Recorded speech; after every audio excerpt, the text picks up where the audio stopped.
I just think he just had a big heart. I mean, he just loved everybody. He loved life and friends, and that was very important to him. He was real friendly and always had a smile and talked to everybody. Jace made people happy, and no matter what he did, he always had fun. Like, if something was boring or something, as long as Jace was around, he always made it fun. He was just the entertainer. Words alone could not describe who Jace Lillis was, although we try, with words such as fun, easygoing, nice and caring, a friend to so many. Jace tried to meet as many people as he could, but it seemed that everyone already knew Jace. His family and friends would tell you that he had an impact on everyone he met. But why? It was because of Jace's undeniable talent to communicate. He could talk to anybody, and he could make a conversation with the brick wall if he wanted to. Yeah. We will be taking a look at Jace's life and how he touched everyone he met, beginning with his childhood. I've gotta tell you what a state I'm in. I've gotta tell you.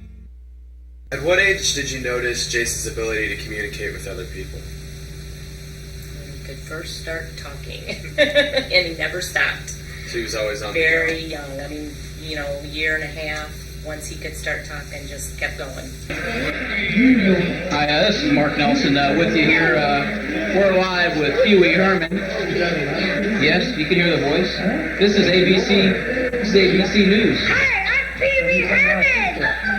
Yes, this is Pee Wee Herman. And Pee Wee, we were wondering why are you in Bradley today? Because I want the kids to see me.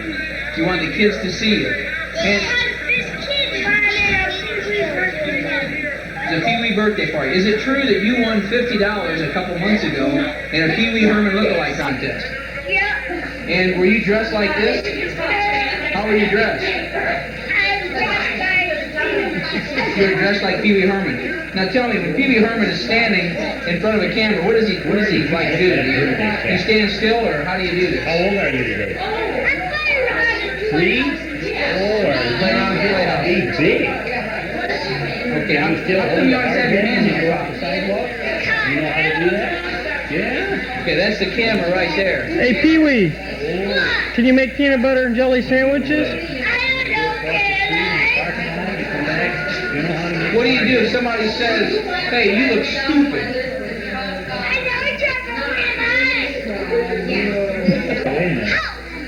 House. The house? What are you supposed to do when you say house? There. Hey, Jace, is this a nice house? Hey, Marvin, is this a nice house?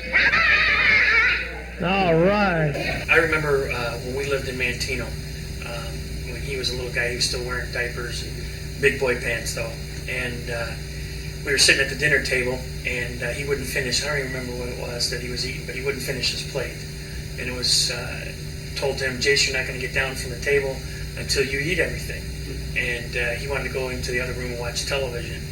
And I don't know how it came about, but I ended up got a set of handcuffs and handcuffed him to the chair, saying, okay, that'll keep you here. You won't be able to move. And we went into the other room and started watching TV, and we figured, you know, a short time later we'd go in and check on him, and all of his food was gone. Well, he was a little bit smarter than us, and I had put the handcuff through the belt loop of his jeans, and all he did was stand up and take his pants off, and left the handcuff in his pants there. He came into the living room where we were at, and he would shake his butt with his diaper hanging out, going like, na-na-na-na-na. As you can see, even in his childhood, Jace was already preparing for his big debut on ABC. As a child, he brought happiness to people's lives simply by making them smile. He used this gift on a higher level as he reached his teenage years, as he found one of the first loves in his life, the communications class at BBCHS. I had Jace as a student for 2 years, Communications 1 and Communications 2. The first day he came into my class, he walked through the door, and before he got to his seat, which was right there, he winked. And I remember thinking, what real chutzpah that takes to wink at a new teacher. And what followed then was certainly indicative of everything that he was and still is. I've known Jace since like 4th or 5th grade, since elementary school, because we rode the bus together. So Jace was just, I don't know, he was just really funny and a really nice guy. He got along with everybody. He made the class fun. He made it more interesting because he always like put a different spin on it. He's like, instead of just doing the announcements, he brought in like this big stuffed animal, and he would like have the animal do the announcements. Like, you know, he just put a different spin on it, so it wasn't just reading the lunch menu, you know? So it was just always fun with him in class. And for lunch today, we're having chicken patty on a bun, sliced dill pickles, or you may have yogurt with a bagel and cream cheese, fried potato, steamed green beans, appleberry sauce, and cold milk, skimmed low fat and chocolate. Would you say there's a uniqueness in your friendship/partnership? Absolutely. I don't know if it's something that I could really explain. It's just things like that sometimes happen in life. You just click with an individual. For example, if you know, love at first sight. It's just something that happens. I mean, me and Jace just had a chemistry that I guess built over the year that we were in communications, and then when we came into communications 2, we had creative minds. We were both very sharp. We had a lot of wit, humor, very good. Jace had like the best sense of humor I've ever come across in my entire life, and I think that really shone through us being on camera together and in our interviews and our projects and everything we did in communications. Good morning, Vietnam! It is 0600 hours, and I am your DJ, Jammin' Loud, Jace Lillis, coming live from the U.S. Army base in downtown Vietnam. And that was Bruce Springsteen in War. What is it good for? Absolutely nothing. I wouldn't say it was immediate impact. He certainly had an impact, and that is in the way that he made me lose my cool card, so to speak, meaning not caring what other people think about you. Another thing is he really taught me that there is no way to happiness. Happiness is the way. I've gone to school with Jace since grade school. He was our 8th grade class president, and I still remember the speech he gave on something to do with rocks and pebbles, and he was making everybody laugh even at that age. To my fellow graduates, parents, friends, relatives, and of course, the teachers and faculty who are about to say so well to. We come here today because we've been told we're ready to move on to higher rank. We hope you're right about that. We've become very comfortable here, and we're about to embark on a new and exciting journey into what we've been told will be the best years of our life. In those days, Andy, you know, all we were doing was reading the announcements and the menu on television. And he somehow was able to breathe ingenuity into that role when he anchored. And his radio programs were just phenomenal. And he just took off with that. And sometimes I'd hear him laughing and pounding and making sounds in the radio studio, and I would have no idea what he was doing, but I believed in whatever he did would be wonderful, and it was.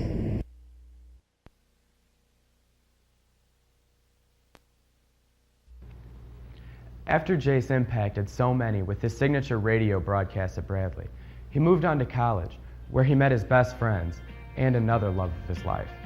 They all agreed that it was his style of communicating that caught their eye. Jace was always very humorous, very quick-witted, always had something just to crack you up about or bust you around about.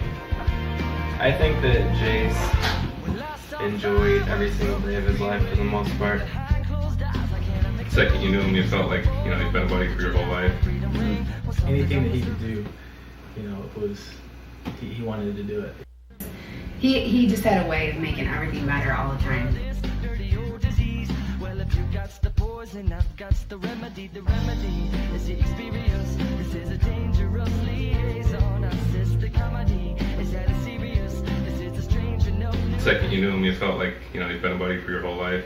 The rest of your nights with the light on, so shine the light on all of your friends. Well, it all amounts to nothing in the end. Me and Jace were super good friends. I think we both like to go out and have a good time.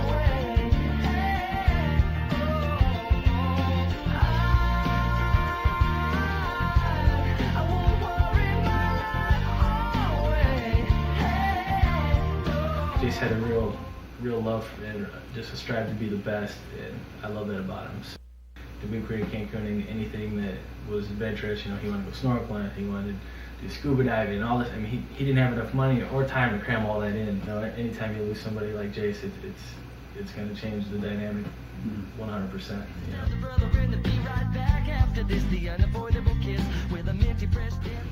I really don't think there's a moment that ever went by that he didn't take full opportunity of anything. Got the remedy is the experience. This is a dangerous liaison. Assist the comedy, is that Just being around him was enlightening part of my day. the tragedy is how you're gonna spend the rest of your nights with the light on. So shine the light on all of your friends when it all amounts to nothing in the end. I've known him probably a year and a half, but it seemed like a lifetime. This kind of person he was.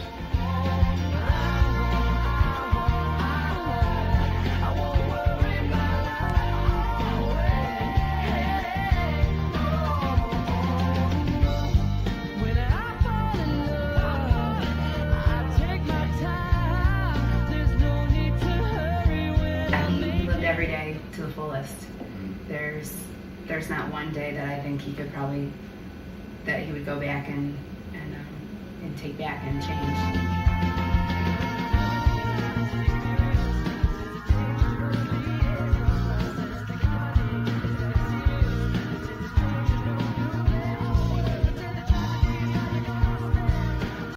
We kind of grew together as, you know, to be so much a part of each other's lives. When it all amounts to nothing in the end.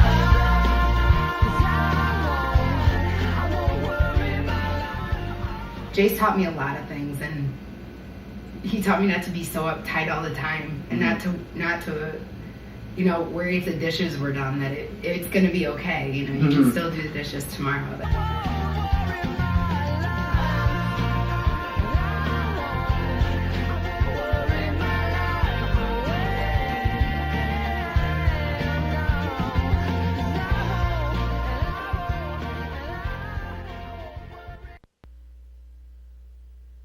As you have seen, Jace had an incredible way of communicating. He touched countless people throughout his life. His memory will live on, and his voice will be heard forever. After the accident, we were sitting around talking about what we can do, and you know, just didn't want his memory to be forgotten. And he really enjoyed the communications. And we were sitting around, and we were talking about it, and all of a sudden it popped in. It's like, hey, what about the school, the communications program? Wonder how that's going and stuff.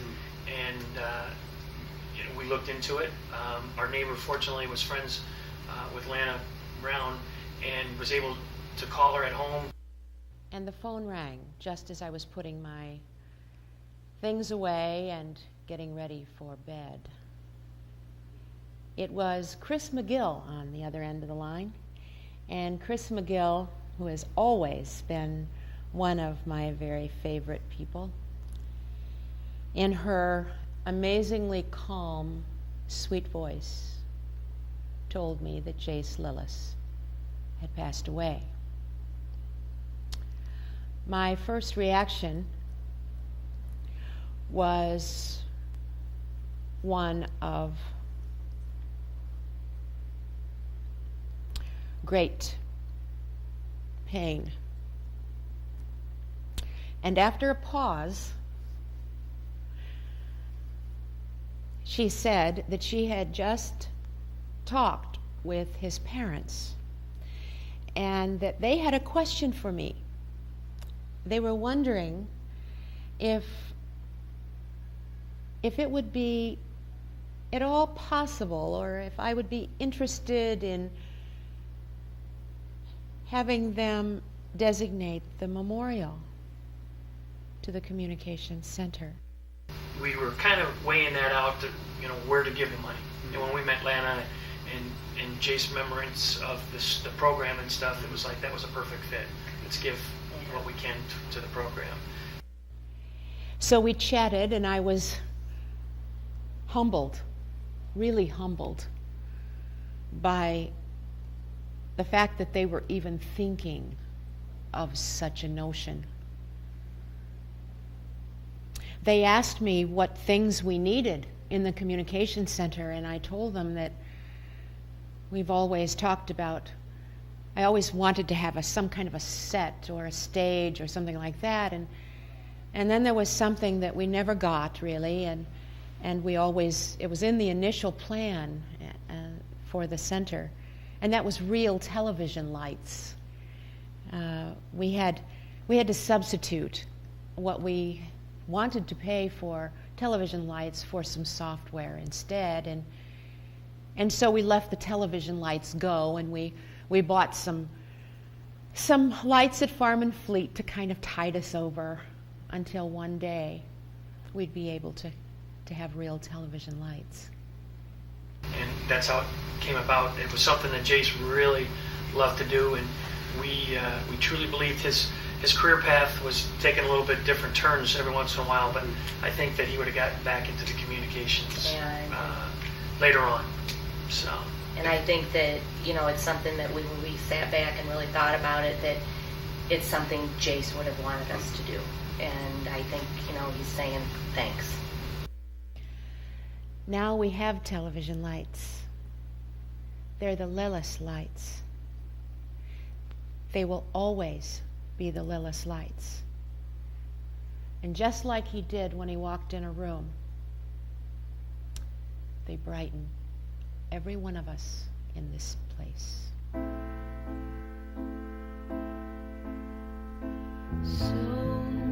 Having Jace in your life, what would you say you're thankful for?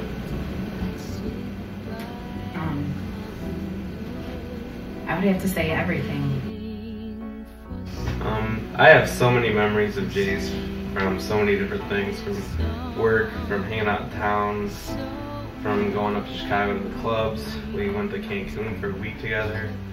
I don't know, just pretty much everything that I've done in the last 3 or 4 years has directly involved him as being like a super important person in my life. So Jace could walk into a room and the whole room would just light up. He always had something that brought the center of attention to him, whether it was, acting stupid or having a funny joke or some impersonation or something like that. He always had just like this aura around him. Everything, every moment that we got to spend together. We go out, hang out, party, went on vacation together. I guess this being around him was enlightening part of my day. Lifted everybody's spirits all the time. Fun to be around.